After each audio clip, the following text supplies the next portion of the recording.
Have you ever heard of the term parentification? Well, according to Psychology Today, parentification is when a child is forced to take on the role of a supportive adult within their family. So this usually happens when a parent is unable to care for themselves or their children properly, and that could be emotionally or just practically. So the parentified child may have to take care of or protect their younger siblings. They may be expected to kind of babysit at a not appropriate age or for not an age appropriate amount of time. They might have to do cooking or cleaning or other tasks that normally an adult would take on. And so as you can imagine, this does not give anyone a normal childhood experience, or at least not what should be normal. And as you can imagine, many kids who have spent time in foster care can have that parentified experience. As we know, kids enter the foster system due to abuse or neglect, which often means these kids have had to protect and fend for themselves and possibly also for younger siblings. So if you are someone who's looking to do foster care or looking to adopt from foster care like we did, you should expect that if you foster or adopt siblings, you might run into this issue. So today what I want to do is share with you some of the signs that you may be dealing with a parentified child in a sibling adoption so that you can know what types of behaviors to expect. So let's jump into the video. Hey there, if you are one of my subscribers, welcome back. I am so glad you're here. And if you're new here, my name is Katie and I'm a mom to 3 awesome kids who we adopted from foster care. And they're currently ages 6 through 14. Yeah.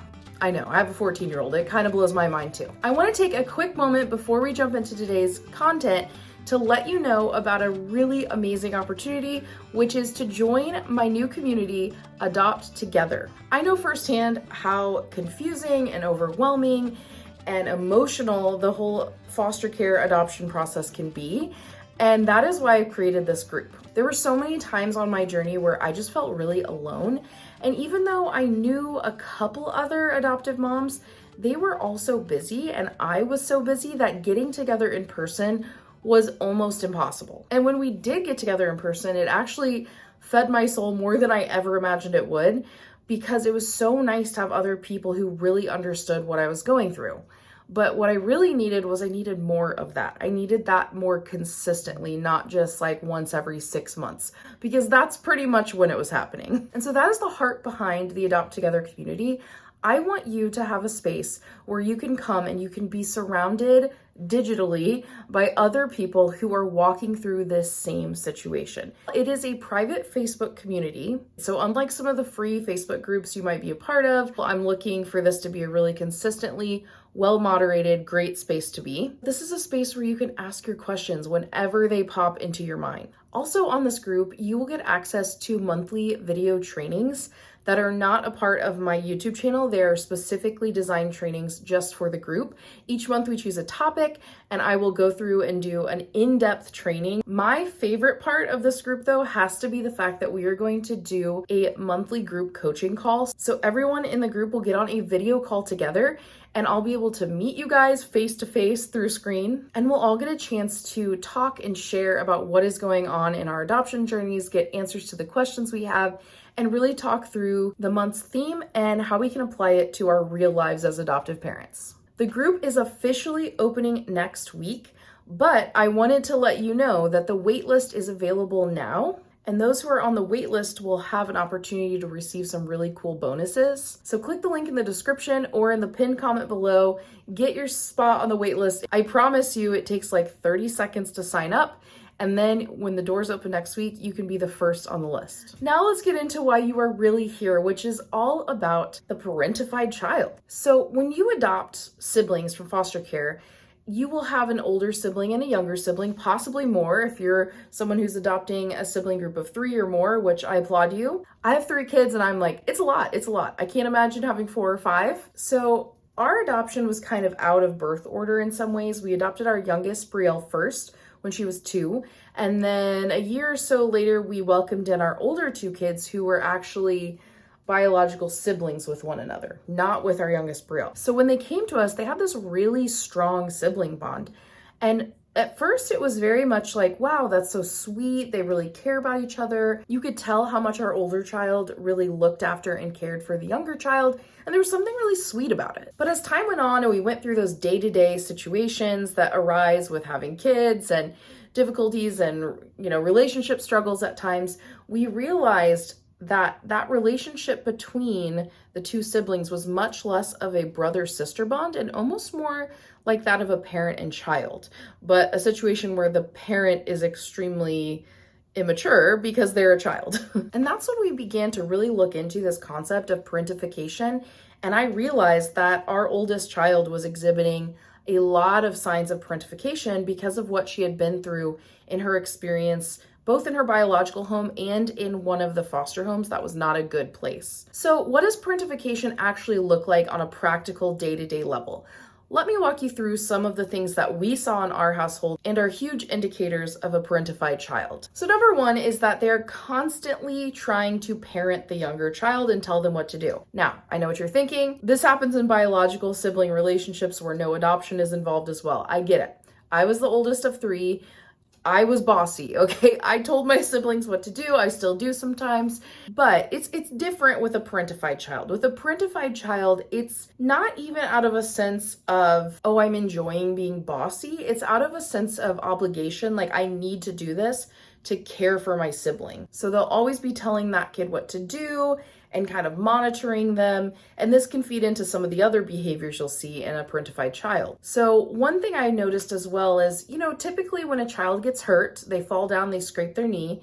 If there's a group of people around and their mom or dad is in that group of people, they're gonna run to them. You don't typically see kids running to a sibling when mom and dad are there and can help them, but that is what happens with the parentified child. Sometimes the younger child will be en route to mom or dad, and the parentified sibling will jump in and swoop in and try to fix everything themselves, sometimes making the situation worse. Because what I'll say is that what we saw a lot is, I'm going to use this word, I don't love this wording, but I can't think of a better way to put it, but the older child kind of babies the younger sibling. So, if you think about when a kid falls down and they kind of are like in shock for a second, it's really interesting if as a parent you're like, oh, are you okay? Oh my gosh. Sometimes that kid will start crying because based on your reaction, they're assuming that what's happened to them is really bad. Whereas like if they, do a little fall and you're like, oops, oopsie daisy, and you say something like that, they might just stand back up and realize they're okay and be able to move on. And in our situation, our younger child of the sibling pair is a very sensitive child, and they would frequently, if they got hurt, it would be a huge deal. And so we were really working on letting them know that it was okay. People fall down all the time. It doesn't need to be this huge scary thing every single time. But every time, older sibling would be rushing in, being like, oh no, let me see it, it's red, oh no, and it's really nothing. And so, and we were gonna respond, give an ice pack, give a hug, but it's such a dramatic response that it actually makes that younger sibling more worried than they would have been. And it's not as comforting as they may think it is because it's actually causing them a lot of stress. Now, the next one is something you might see a lot as well. Now, we know kids. Kids tend to do things and they get in trouble. They do things they're not supposed to. It's just part of growing up.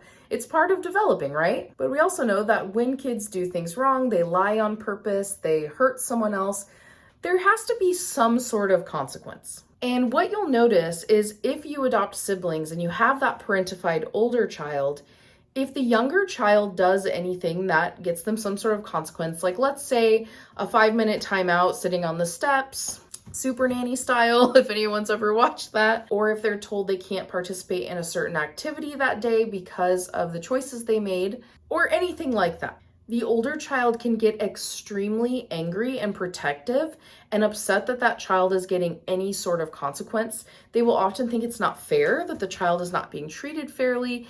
And the truth is they are being treated fairly. They're reaping the consequences of their actions. But the older sibling does not like that. And there can be a lot of reasons behind this. I know in a lot of situations, maybe the older child had to protect the younger child from some sort of abuse from a parental figure or a foster parent in some cases. And yeah, that would be scary. So it can kind of trigger the kid if the child is getting any sort of consequence, even if it's something like sitting on the steps for 5 minutes and taking a break to cool down, which is not bad in any way to do, right? But to the older child, it kind of reminds them of, oh, one time my sibling got in trouble and someone hurt them. And so they're very fearful, and it can kind of trigger that anxiety and trigger that sense of control. I don't know about you, but as a parent, if my child does something, I give them a consequence. It's usually like a timeout or something on the steps, and we'll go talk afterwards. And I'll talk to them about what happened and, why we can't hurt people, like very succinct, very short, and we give a hug and we move on. But what you'll find is sometimes that older parentified child will try to be a part of that conversation, and they'll kind of butt in and try to take over. And you have to gently remind them, like, this is not about them. They need to go somewhere else. And that can be really hard for them. Another thing that can happen is the older child may spoil the younger child. I don't love that terminology, again, kind of like the baby terminology, but I can't think of a better way to word it right now. So we're sticking with that. So think about kids. Again, let's talk about kids. So most kids would love to eat candy all day, every single day if they could, right?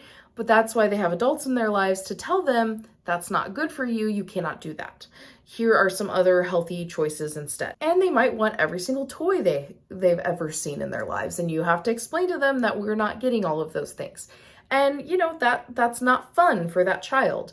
Well, the older parentified child can be very upset if the parents, the new parents, the adoptive parents or foster parents, do not give in to every whim the younger child has.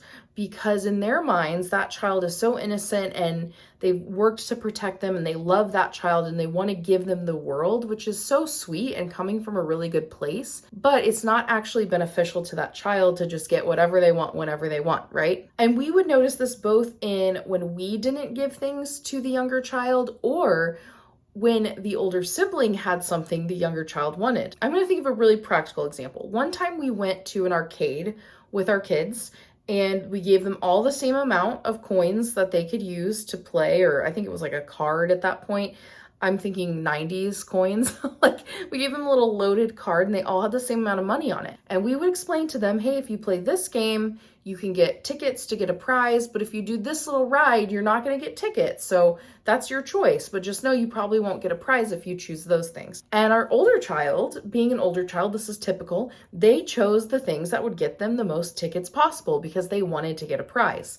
Younger kids aren't thinking of those things. So the younger kids would use their card on like a little merry-go-round or something like that, like a tiny little ride or like a motorcycle riding thing, and they wouldn't be able to get tickets from that. Well, at the end of our day at the arcade, older child gets a prize. I think they got some candy and a little toy with the tickets that they received. Well, of course, younger sibling now thinks it's incredibly unfair.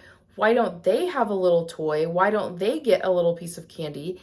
And you explain to them, well, your older sibling played the games where they could get tickets and you chose to do these really fun rides, and that's okay.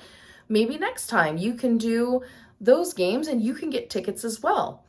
And I specifically remember our oldest child asking us why we can't just take them to Dollar Tree and let her younger brother get a toy, because it's not fair that he doesn't have one. Even though our youngest daughter didn't have a toy either, because she did the same rides as he did.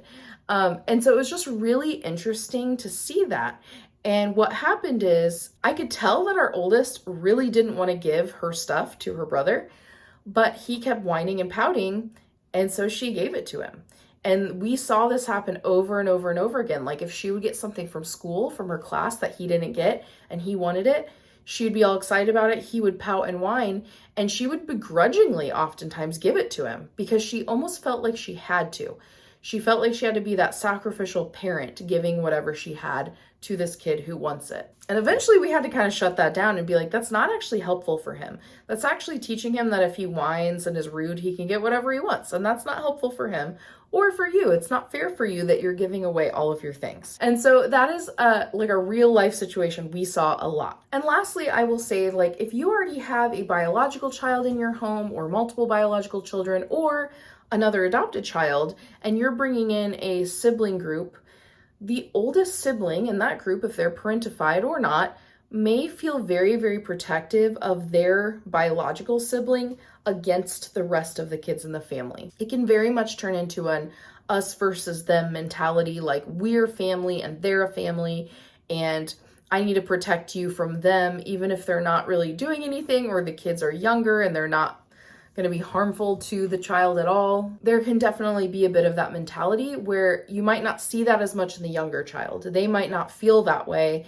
but the older one does. And finally, I think over time, what you can notice is after the kids have lived with you for a while, you may notice that the younger child has adjusted a little bit better and they don't need the older child's parentification towards them as much. They don't need them to be the parent, but the older child still feels like they need to be. It takes them longer to let go of that role. And so we experienced basically everything on that list that I just told you. It was a really big adjustment to get over those initial phases of the parentified child always feeling like they needed to help or support or look after the younger child. And as we worked on some strategies to help our parentified child move on and become a kid and get to just be a normal kid, there were big emotions involved, both on the parentified child's part and on the younger sibling. Because you have to realize now the younger sibling wasn't getting everything they wanted all the time from the older sibling. They also realized that whining and pouting might not work on the parents. It might work on the sibling, but it's not going to work on the parents, and they're going to expect you to ask in kind ways and be patient. And it can be hard for the youngest to adjust to going to these new parents for comfort and security when they've been so used to going to their sibling. So obviously you want to be really sensitive to that and the way that you approach it. So those are some signs of a parentified child in sibling adoption. And I just want to put this out here that I know some of these behaviors may sound concerning or scary. I am still such a big advocate for sibling adoption, having done it ourselves. I think there's so many pros to adopting siblings. It's so meaningful for those kids to have someone with the same background and history and biological family as them that they can have in this new life as an adoptee. Oftentimes that bond that they've been able to bond and maintain a bond with a sibling, actually means they're going to have an easier time being able to bond to you because they know how to form and maintain attachments. There's so many reasons. I've made videos about this before. But I don't want you to watch this video and think, oh my gosh, sibling adoption sounds like way too much of an issue. I do not think that's the case at all. I would 100% do it again. And I typically tell families who work with me as an adoption consultant that if they are thinking of adopting, they don't have any kids yet, they know they're going to want to adopt more than one child eventually, I encourage them to be open to siblings. First of all, siblings really need homes. It's way harder to get a placement that will accept more than one child at a time. So there's a huge need for it. And also these kids are often really well bonded to each other and they have this beautiful attachment that we don't want to break up. And it can also be a good sign that they can make those attachments again, as I said earlier. So in no way am I against sibling adoption. I just want you to be aware of some of the things you might experience. And next week, I'm going to continue on with this topic. And we're going to talk about some of the ways that you can help your parentified older child overcome some of these behaviors and help them to just feel adjusted and actually feel like a kid. So if you are interested in that, definitely subscribe to the channel so you don't miss it. You can also click that little bell icon. You'll be notified every time I post a new video. And before I go, I just want to remind you about the Adopt Together community I mentioned earlier. If you are interested in joining, definitely click that wait list, get yourself a spot on there so that when we open up next week, you're ready to go and you can get some of those really great bonuses. And if you have any questions about the Adopt Together community, ask me in the comments. I'm happy to answer. Anyway, I hope you're having a wonderful day and I will see you next week.